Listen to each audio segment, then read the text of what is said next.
ആകാശവാണി. നമസ്കാരം. പ്രാദേശിക വാർത്തകൾ വായിക്കുന്നത് തുളസീദാസ് പരമേശ്വരൻ. പ്രധാന വാർത്തകൾ. ഉപഭോക്തൃ സംസ്കാരം ശക്തിപ്പെടുത്താൻ സംസ്ഥാനത്ത് മാതൃകാപരമായ പ്രവർത്തനങ്ങളാണ് നടന്നുവരുന്നതെന്ന് മന്ത്രി ജി ആർ അനിൽ. ഖാദി തൊഴിലാളികളുടെ ആനുകൂല്യങ്ങൾ വിതരണം ചെയ്യാൻ 2.44 കോടി രൂപ അനുവദിച്ചതായി ധനമന്ത്രി കെ എൻ ബാലഗോപാൽ. ലഹരിക്കടത്തിനും ഉപയോഗത്തിനുമെതിരെ ശക്തമായ നിലപാടാണ് സംസ്ഥാന സർക്കാർ സ്വീകരിക്കുന്നതെന്നും ലഹരിക്കെതിരെ ഒറ്റക്കെട്ടായി പ്രവർത്തിക്കണമെന്നും മന്ത്രി പി എ മുഹമ്മദ് റിയാസ്.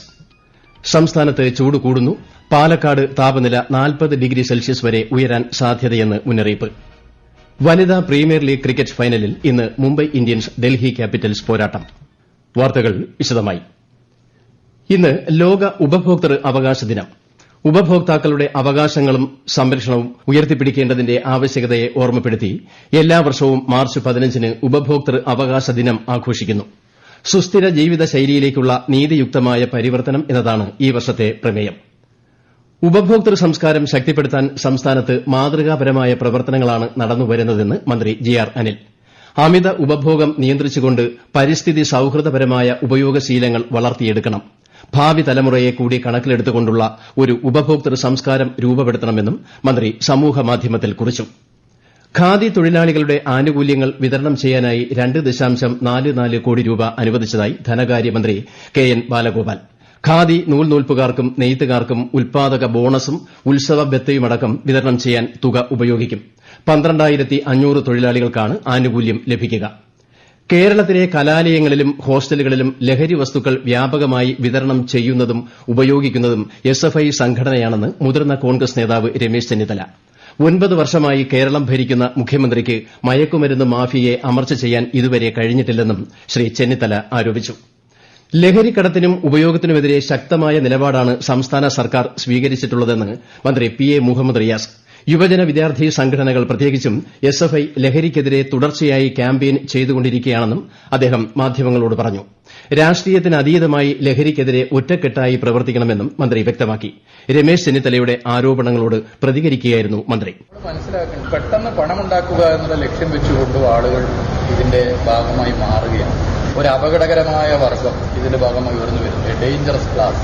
ഇവിടെ നമ്മളെല്ലാവരും ഒന്നിക്കുകയാണ് ചെയ്യേണ്ടത്. എല്ലാവരും ഒരുമിച്ച് നിൽക്കണം. ദയവ് ചെയ്ത് ഇതിൽ മറ്റ് രാഷ്ട്രീയ താല്പര്യങ്ങൾ കലർത്തരുത്. ഇതിൽ ഒരു രാഷ്ട്രീയമുണ്ട്, അത് ലഹരിയെ തുരക്കുക എന്നുള്ള രാഷ്ട്രീയമാണ്. അതിൽ നമ്മളെല്ലാവരും ഒന്നിക്കുകയാണ് ചെയ്യുന്നത്. അതേസമയം ലഹരി വ്യാപനത്തിന്റെ ഉറവിടം കണ്ടെത്തണമെന്ന് പ്രതിപക്ഷ നേതാവ് വി ഡി സതീശൻ ആവശ്യപ്പെട്ടു. കളമശ്ശേരി പോളിടെക്നിക് കോളേജ് ഹോസ്റ്റലിൽ നിന്ന് കഞ്ചാവ് ശേഖരം പിടികൂടിയ സംഭവത്തിൽ 2 പേരുടെ അറസ്റ്റ് കൂടി രേഖപ്പെടുത്തി. പൂർവ്വ വിദ്യാർത്ഥികളായ ആഷിഖ്, ശാലിൻ എന്നിവരാണ് പിടിയിലായത്. ഹോസ്റ്റലിൽ കഞ്ചാവ് എത്തിച്ചത് ഇവരാണെന്നാണ് പ്രാഥമിക നിഗമനം. കൂടുതൽ തെളിവുകൾ ശേഖരിച്ചു വരികയാണെന്ന് Thrikkakara ACP P V Baby മാധ്യമങ്ങളോട് പറഞ്ഞു.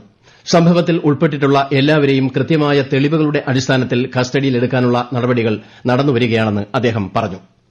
ലഹരി വിപത്തിനെതിരെ നാഷണൽ സർവീസ് സ്കീമിന്റെ നേതൃത്വത്തിൽ ഉന്നത വിദ്യാഭ്യാസ വകുപ്പ് പ്രത്യേക ക്യാമ്പയിന് തുടക്കം കുറിക്കുന്നു. ലൈഫ് ഈസ് ബ്യൂട്ടിഫുൾ എന്ന ക്യാമ്പയിനിന്റെ സംസ്ഥാനതല ഉദ്ഘാടനം തിങ്കളാഴ്ച ഉച്ചയ്ക്ക് തിരുവനന്തപുരം സെൻട്രൽ സ്റ്റേഡിയത്തിൽ മന്ത്രി ആർ ബിന്ദു നിർവഹിക്കും. ക്യാമ്പയിനിന്റെ ഭാഗമായി സംസ്ഥാനത്തുടനീളം 1000 കേന്ദ്രങ്ങളിൽ എൻഎസ്എസ് യൂണിറ്റുകൾ ലഹരിക്കെതിരെ ജനജാഗ്രതാ സദസ്സുകൾ ഒരുക്കും. ഈ മാസം 25 വരെയാണ് ക്യാമ്പയിനിന്റെ ആദ്യഘട്ടം. ആലപ്പുഴ വേമ്പനാട്ടു കായലിൽ മീനുകൾ കൂട്ടത്തോടെ ചത്തുപൊങ്ങുന്നു. മുഹമ്മ, തണ്ണീർമുക്കം പ്രദേശങ്ങളിൽ കരിമീൻ, കൂരി തുടങ്ങിയ മീനുകളാണ് ചത്തുപൊങ്ങിയത്. പ്രദേശത്ത് കക്ക പൊട്ടിപ്പോകുന്ന സാഹചര്യവും ഉണ്ട്. സംഭവത്തിന്റെ കാരണം കണ്ടെത്താൻ ഫിഷറീസ് വകുപ്പ് അധികൃതർ ചത്ത മീനുകളെ ശേഖരിച്ച് പരിശോധനയ്ക്കായി അയച്ചു. കൂടുതൽ വിവരങ്ങളുമായി ആകാശവാണി ആലപ്പുഴ ജില്ലാ പ്രതിനിധി ആർ രവികുമാർ. വേമ്പനാട്ടുകായലിൽ മീനുകൾ ചത്തുപൊങ്ങുന്നത് വെള്ളത്തിലെ ഓക്സിജന്റെ അളവ് കുറഞ്ഞതിനാലാകാമെന്നാണ് പ്രാഥമിക വിലയിരുത്തൽ. മലിനീകരണ നിയന്ത്രണ ബോർഡ് ഉദ്യോഗസ്ഥരുടെ നേതൃത്വത്തിൽ പ്രദേശത്തെ വെള്ളത്തിന്റെ സാമ്പിളുകൾ പരിശോധനയ്ക്കായി ശേഖരിച്ചിട്ടുണ്ട്. വേമ്പനാട്ടുകായലിലെ മലിനീകരണ പ്രശ്നത്തിന് ശാശ്വതമായ പരിഹാരം കണ്ടില്ലെങ്കിൽ ഇനിയും കൂടുതൽ മീനുകൾ ചത്തുപൊങ്ങുമെന്നാണ് പരിസ്ഥിതി പ്രവർത്തകർ പറയുന്നത്. കേന്ദ്ര യുവജന കാര്യ കായിക മന്ത്രാലയം സംഘടിപ്പിക്കുന്ന വികസിത് ഭാരത് യൂത്ത് പാർലമെന്റ് മത്സരങ്ങളുടെ രജിസ്ട്രേഷൻ നാളെ അവസാനിക്കും. 18-നും 25-നും ഇടയിൽ പ്രായമുള്ള യുവതീ യുവാക്കൾക്ക് പങ്കെടുക്കാം. വികസിത ഭാരതം എന്നതുകൊണ്ട് എന്താണ് അർത്ഥമാക്കുന്നത് എന്ന വിഷയത്തിൽ 1 മിനിറ്റ് ദൈർഘ്യമുള്ള പ്രസംഗ വീഡിയോ പോർട്ടലിൽ അപ്ലോഡ് ചെയ്താണ് രജിസ്റ്റർ ചെയ്യേണ്ടത്. വിജയികളാകുന്ന 3 പേർക്ക് പാർലമെന്റ് മന്ദിരത്തിൽ സംഘടിപ്പിക്കുന്ന ദേശീയതല മത്സരത്തിൽ പങ്കെടുക്കാൻ അവസരമുണ്ടാകും. ഈ വാർത്തകൾ ആകാശവാണിയിൽ നിന്ന്. ആകാശവാണി വാർത്തകളും വാർത്താ അധിഷ്ഠിത പരിപാടികളും All India Radio News Thiruvananthapuram YouTube ചാനലിലും at All India Radio News Thiruvananthapuram Facebook പേജിലും AIR ന്യൂസ് _ തിരുവനന്തപുരം ഇൻസ്റ്റഗ്രാം അക്കൌണ്ടിലും at AIR News _ TVM X ഹാൻഡിലും ലഭ്യമാണ്.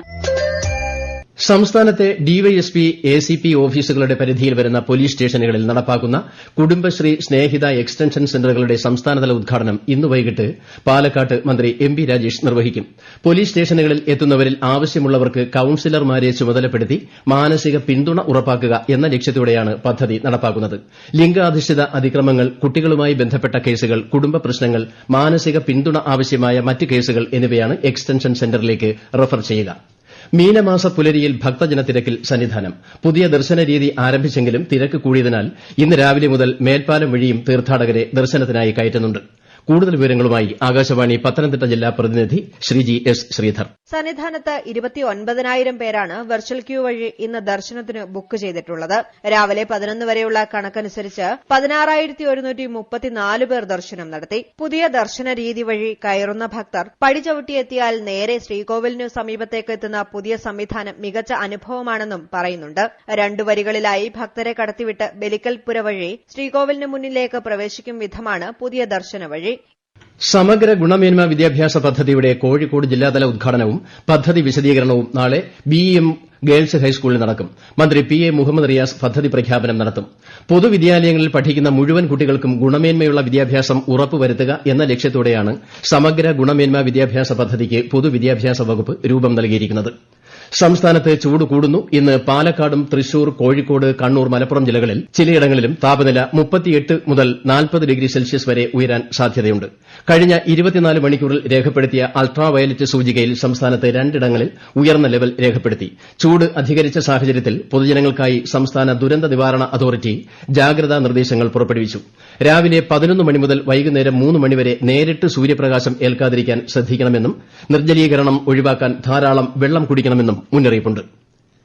വികേന്ദ്രീകൃത അന്തരീക്ഷ ഊഷ്മാവ് അളക്കൽ കേന്ദ്രങ്ങൾ സ്ഥാപിക്കാനൊരുങ്ങി കോഴിക്കോട് ജില്ലയിലെ ബാലുശ്ശേരി ബ്ലോക്ക് പഞ്ചായത്ത്. ദുരന്ത നിവാരണത്തിന് വികേന്ദ്രീകൃത വിവരശേഖരം പ്രയോജനപ്പെടുത്തുന്ന പ്രവർത്തനത്തിന്റെ ഭാഗമായാണ് ഇത്. വിശദാംശങ്ങളുമായി ആകാശവാണി കോഴിക്കോട് ജില്ലാ പ്രതിനിധി നസീർ ബാബു. കാലാവസ്ഥാ വ്യതിയാനത്തിന്റെ ഭാഗമായി സംസ്ഥാനം നേരിടുന്ന വെള്ളപ്പൊക്കം, ഉരുൾപൊട്ടൽ, വരൾച്ച, ഉഷ്ണതരംഗങ്ങൾ തുടങ്ങിയ പ്രകൃതി പ്രതിഭാസങ്ങളെ നേരിടുന്നതിന് കാലാവസ്ഥാ സൂചകങ്ങളുടെ വികേന്ദ്രീകൃതവും ജനപങ്കാളിത്തത്തോടു കൂടിയതുമായ വിവരശേഖരണവും വിശകലനവും അത്യാവശ്യമാണെന്ന അടിസ്ഥാനത്തിലാണ് പദ്ധതി ആവിഷ്കരിക്കുന്നത്. രൂക്ഷമായ ഉഷ്ണം അനുഭവപ്പെടുന്ന സാഹചര്യത്തിൽ ഈറ്റ് ആക്ഷൻ പ്ലാനിനും ബ്ലോക്ക് പഞ്ചായത്ത് രൂപം നൽകിയിട്ടുണ്ട്. ഇതിന്റെ ഭാഗമായി വിവിധ ഭാഗങ്ങളിൽ മാക്സിമം, മിനിമം തെർമോമീറ്ററുകൾ സ്ഥാപിച്ച് പ്രതിദിനം അളവ് രേഖപ്പെടുത്തും. കാർഷിക മേഖലയിലും മൃഗസംരക്ഷണ മേഖലയിലും ആരോഗ്യ മേഖലയിലും ഉണ്ടാവുന്ന ആഘാതങ്ങളെ നിരന്തരമായി നിരീക്ഷിക്കും. വനിതാ പ്രീമിയർ ലീഗ് ക്രിക്കറ്റ് ഫൈനലിൽ ഇന്ന് മുംബൈ ഇന്ത്യൻസ് ഡൽഹി ക്യാപിറ്റൽസിനെ നേരിടും.